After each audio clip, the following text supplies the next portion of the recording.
countdown for blast-off. X minus 5, 4, 3, 2, X minus 1, fire.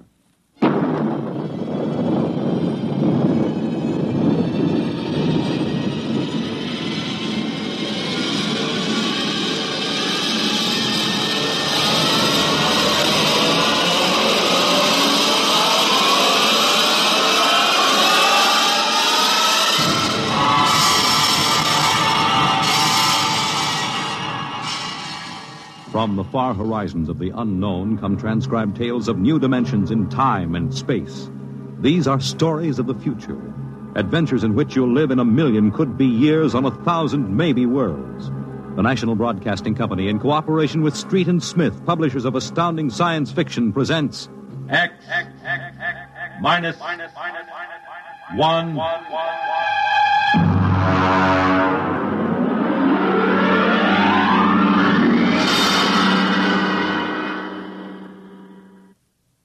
Tonight's story, Nightfall, by Isaac Asimov.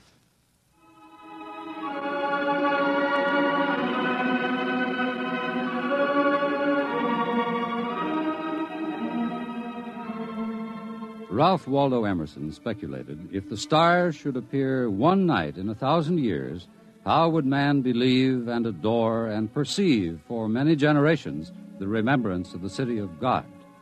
This was philosophically interesting. But on the edge of the galaxy, a planet swings on its orbit in a cluster of 6 suns. These suns hang in the sky above.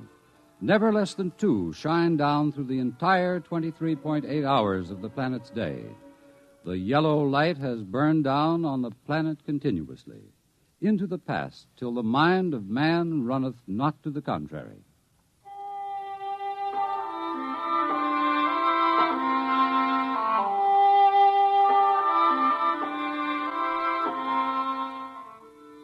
Theremin was a reporter for the Sarrow City Chronicle.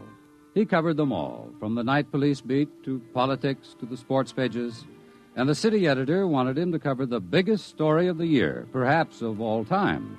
It was an interview, a particularly difficult interview. But then, since his first days as a cub, Theremin had specialized in difficult interviews.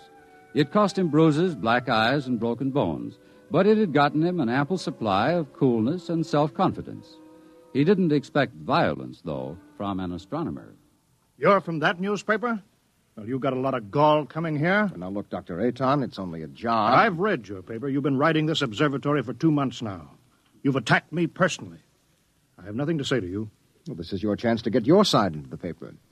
Look, Dr. Aton, I'll give it to you straight. 2 months ago, the observatory issued a press statement that the world was coming to an end. Now, that's the same story the cult of the Book of Revelations had been preaching. Now, when a scientist backs that up, it's news. Our conclusions have nothing to do with the cult. The cult is full of superstition and mysticism. We're scientists. You've got the people pretty angry. It doesn't matter. If I can't get the story from you, I'll have to go somewhere else. Go ahead. The paper can be pretty rough on someone who doesn't cooperate, Dr. Aton. Young man, if you're not out of the observatory within 5 minutes, I shall call the police. Now get out.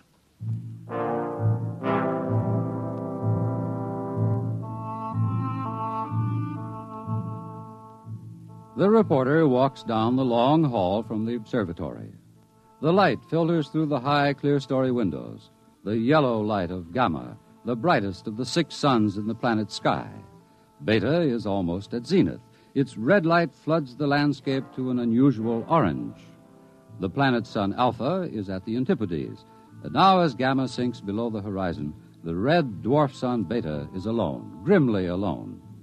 It's a short drive from the observatory to Sarrow City, and the red light glares from the highway. The temple of the cult stands hewn from the solid rock of the Dormite Mountains outside the city, and in the inner courtyard stands Sor, the priest of the cult.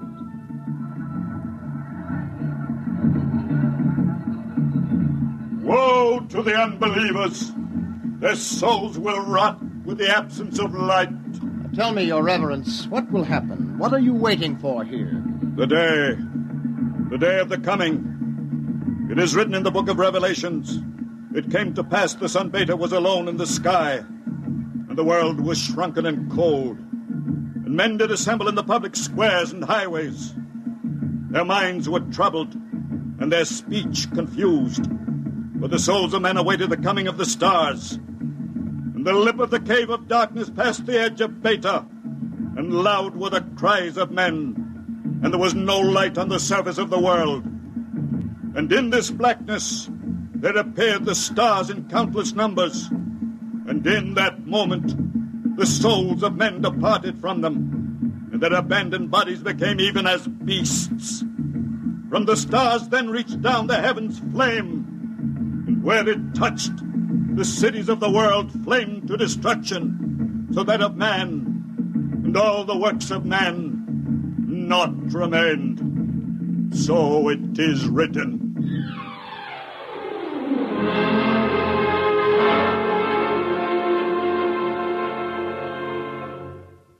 Dr. Sharon, you're the only scientist I could find in the city. Where is everybody? In the hideout. The hideout? Yes, but the place bored me. I wanted to be out here where things are getting hot. I want to see the stars the cultists are talking about. Besides, they don't want me at the hideout. I'm too scrawny to survive. What is the hideout? Well, we professors have managed to convince a few people that our prophecy of doom is valid. We've got about 3,000 people. They're supposed to hide where the darkness and the stars can't get at them. We hope they'll survive and leave the records. Survive? Survive what? Well, how true it is, I can't say, but the cultists say that every 2,050 years all the suns disappear, and there is a total darkness, and then they say things called stars appear. Of course, men go mad. They mix all this up with a lot of religio-mystic notions, but that's the central idea. But that's impossible, isn't it? I mean, there are always at least 2 suns in the sky, most of the time 4 or 5. There aren't now. Only Beta. You mean that there is going to be worldwide darkness tomorrow, that all mankind will go violently insane? What's behind that? Well, for one thing, the history of civilization of the world. We have located a series of cycles of civilizations comparable to our own, all of which, without exception, were destroyed by fire at the very height of their culture. But is there any scientific theory behind this which would explain it? Well, the University Observatory finished their calculations 2 months ago. And tomorrow there will be an eclipse of Beta so that the planet will become dark. That eclipse comes every 2,049 years. Darkness. And maybe those mysterious stars that no man has seen. And then madness and the end of civilization.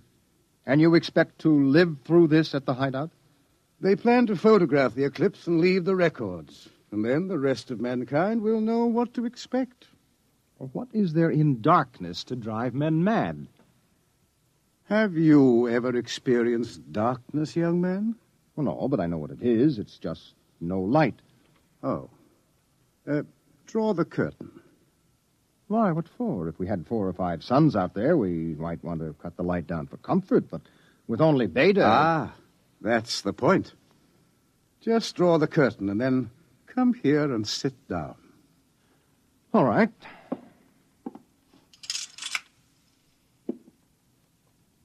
I can't see you. Feel your way. But I can't see you. I can't see anything. Do you like it? Oh, it's awful. The walls seem to be closing in on me. I keep wanting to push them away. All right, all right. Draw the curtain back again. Oh, the light. Do you have a drink? Right here. Now, that was just a dark room. Yes, but it wasn't really so bad. You're afraid? Just darkness could do that? This isn't just a metaphysical theory, young man. It's promulgated from observed data. Well, come with me. Where? The locked wall down the corridor.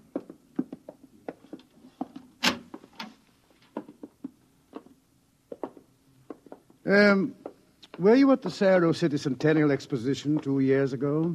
I was overseas on assignment. Well, you remember hearing about the tunnel of mystery that broke all records in the amusement area? Oh, yes. Wasn't there some fuss about that? The Anti-Vice Society had it shut down? Oh, it was shut down, all right. But the Blue Noses had nothing to do with it. That tunnel was nothing but a mile-long passage through darkness. You rode in a little car, and it took 15 minutes to get through. Oh, it was very popular while it lasted. Popular? Well, there's a fascination to be frightened when it's part of a game. Absence of light is one of the instinctive human fears. People came out of that 15 minutes of darkness shaking and half dead with fear. Weren't there some deaths? Oh, bad hearts, but that wasn't the big danger. Now, which key is this?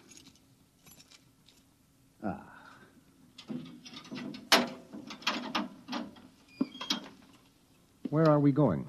You'll see. No, the heart attacks were actually good for business, but there was something else.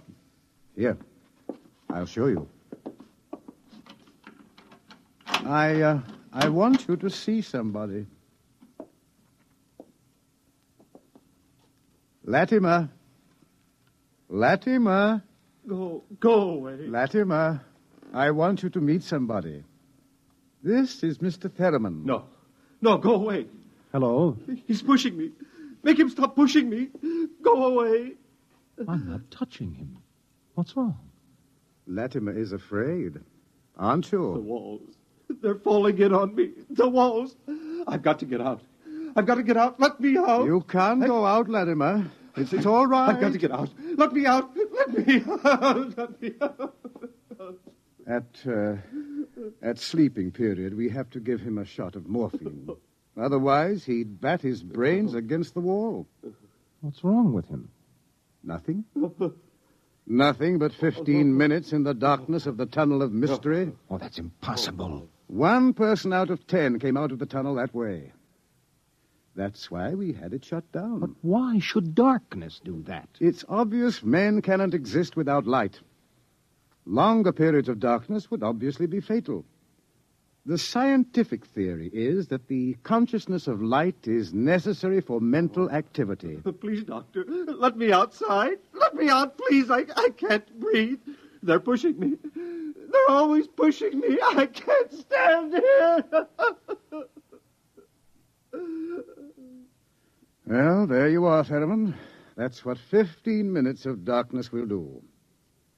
Man just wasn't built to operate without light. There are always at least 2 suns in the sky, most of the time more. Just 15 minutes of darkness. Now, look out of that window. Imagine darkness everywhere. No light as far as you can see. Black. Everything black. And, stars, whatever they are. Can you conceive it? No, your mind wasn't built for that conception. When the real thing comes, you will go mad. Completely and permanently. There is no question of it. Tomorrow, there won't be a city left standing in the world. Why should the cities be destroyed? If you were in darkness, what would you want more than anything else? What would it be that every instinct would call for? Light. And how would you get light? I don't know. You'd burn something. They've got to have light. They've got to burn something. And every city in the world will go up in flames. Well, shall we go back to my office, Mr. Theremin, and have another drink?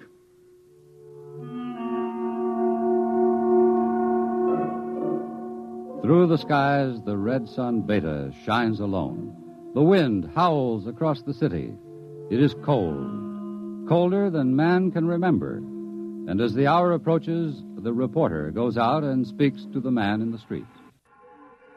Excuse me, where are you going now? Home for supper. How about, what are you going to do tonight? Oh, you mean about this star stuff? Look, I'll tell you, mister, I got nothing against religion, see? But it don't stand to reason that the end of the world is going to come boom like that. It just don't stand to reason. Have you read what the scientists say? I don't read stuff like that, only the headlines. Or how about the cult? Well, now, like I say, I've got nothing against religion. But you don't believe them either. They've always been shouting about doom and sin. Listen, when you've been around as long as I have, you get to know the score. It's all right to preach Judgment Day is coming and all that, but just the same, I'm putting money in the bank. How about darkness? About what? How would you feel if there were no light? You crazy. How could there be no light? Well, suppose all the suns went down at once. Suppose everything was black. That's crazy. What's the use of supposing something like that? It couldn't happen. It's crazy. That's all. Thank you. Sure. Oh, look, mister, remember, pallet with 2 L's?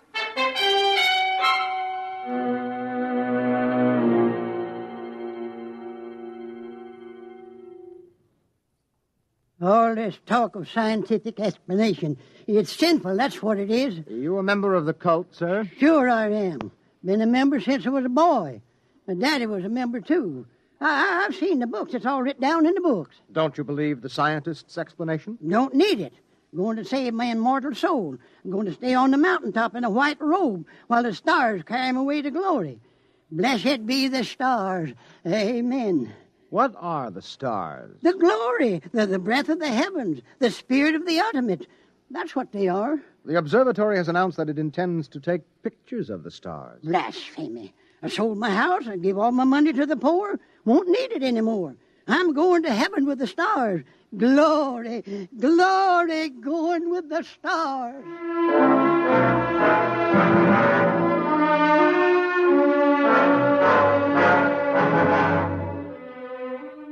The reporter checks the stock exchange, the stores, business at a standstill.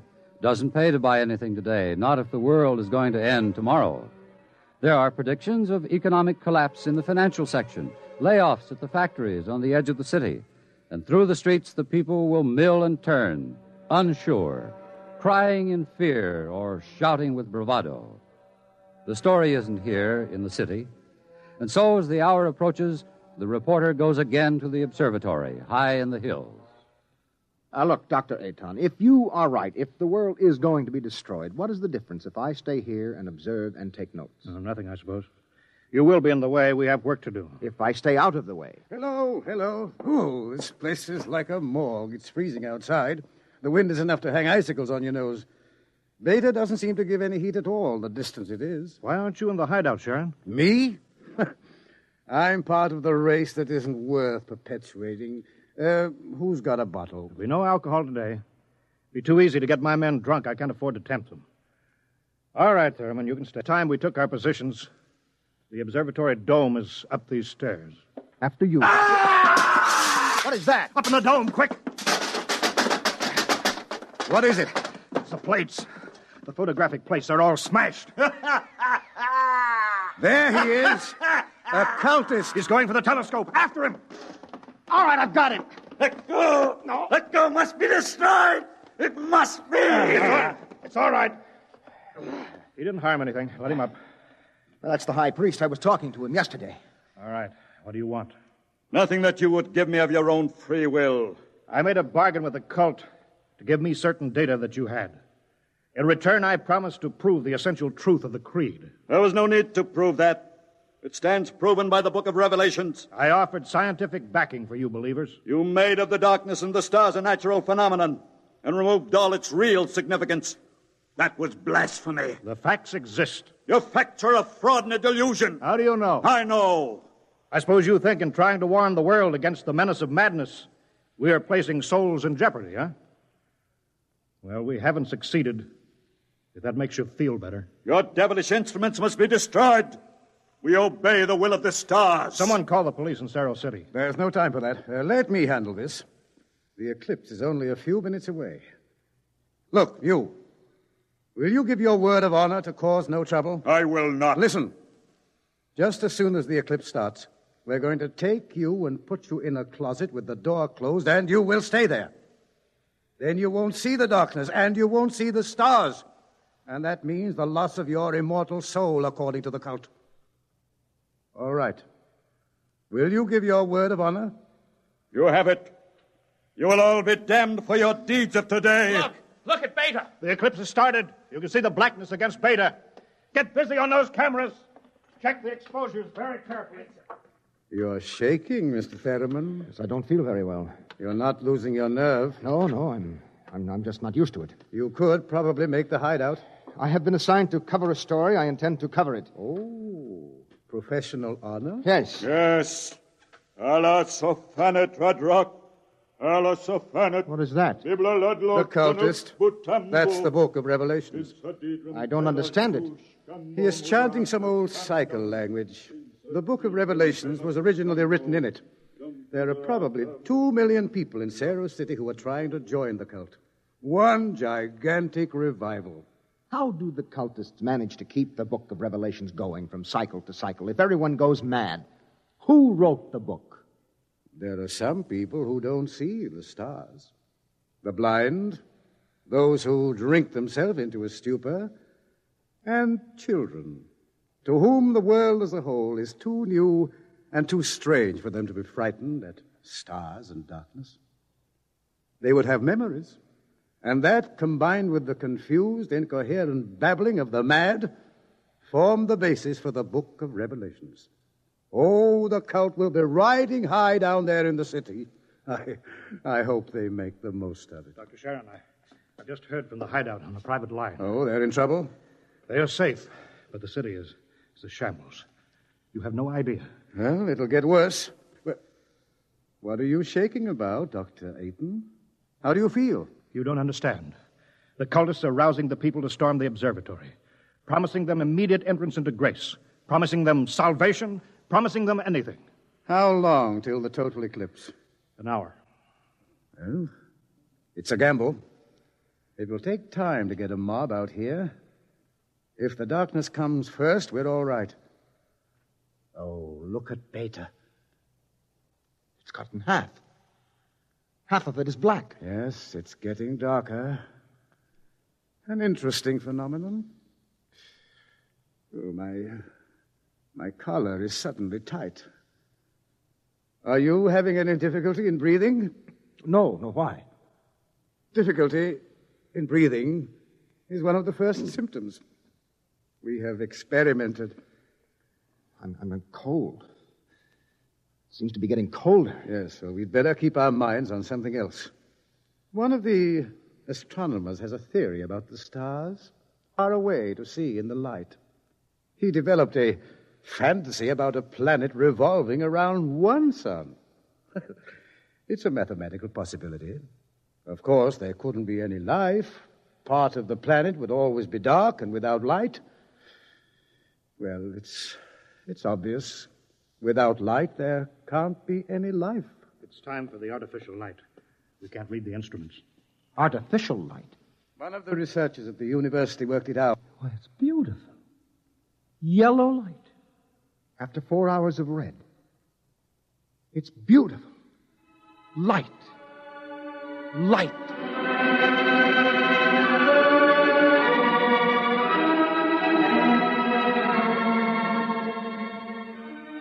The dome is quiet. The priest in his yellow robe sways slowly as his lips move in the ancient tongue. Over and over, he whispers the invocation to the stars.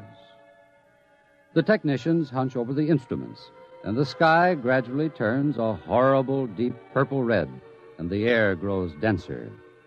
Dusk, like a palpable entity, enters the room, and the dancing circle of yellow light about the torches etches itself into ever sharper distinction against the ever-gathering grayness beyond.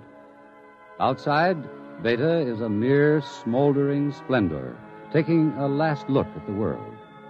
The western horizon, in the direction of the city, is lost in darkness, and along the highway to the observatory surges a menacing, shadowy mass. The mob from the city, they're coming. How long till total eclipse? 15 minutes. But they'll be here in 5. We'll hold them off. Come on, Ferriman, downstairs. But there's no light down there. We have to block the door. Come on. I can't breathe. I can't go down there. Take a torch. We'll take light with us. Come on.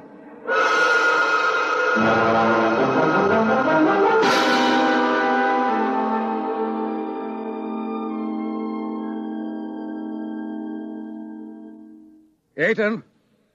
I'm here. Did you bar the door? They won't get in. All right, now, everybody. 1 minute till totality. 1 minute. Just before totality, I'm changing the plate. That will leave one of you for each camera. You know all about times of exposure. Now remember, don't try to look for good shots. And if you feel yourself going, get away from the camera. It's dark. It's getting dark. Sharon. Sharon, where are you? I can't see you, Sharon. I'm right here. 30 seconds. Look out, the priest. I can't see him. And the wicked shall perish, and the souls of the true believers shall be transported in glory to the stars. You can see him against the torch. Don't let him get to the From the telescope. stars there reach down a heavenly flame, and where it touched the cities of the world, flame to utter destruction. Grab him! You shall not Grab him! blaspheme! The world must be destroyed by the stars! It must be! Let me go! I'll take care of him. Stars! It's the stars!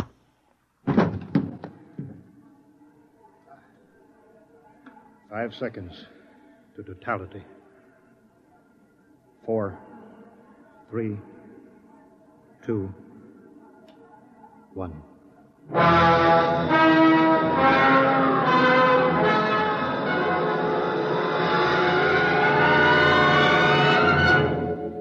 The sky is black, and through it shine the stars. 30,000 minute suns shine down in a soul-searing splendor. It is more frightening in its awful indifference than the bitter wind that shivers across the horrible, cold, bleak world. The stars. The stars. The stars. It's dark. Dark. Dark. The walls. The walls are coming in on me. They're coming in. Light. Light. Light. Darkness. Forever. Light. And ever. And ever. Light. And the walls Light. are breaking in. We did not know. We did not know. We did not know.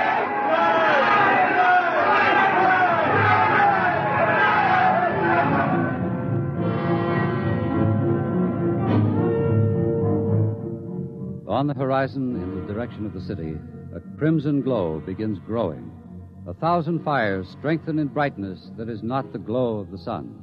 1,000,000 fires, as a world mad in the darkness screams in terror for the light. The night has come again.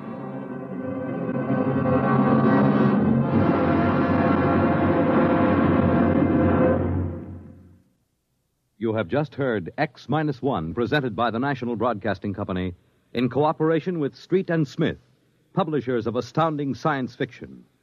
Tonight, by transcription, X-1 has brought you Nightfall by Isaac Asimov, adapted for radio by Ernest Kenoy. Featured in the cast were Wendell Holmes, John Larkin, Santos Ortega, Mercer McLeod, Alan Collins, Bob Hastings, and Roy Fent. Your narrator was Floyd Mack. Fred Collins speaking. X-1 was directed by Daniel Sutter and is an NBC Radio Network production.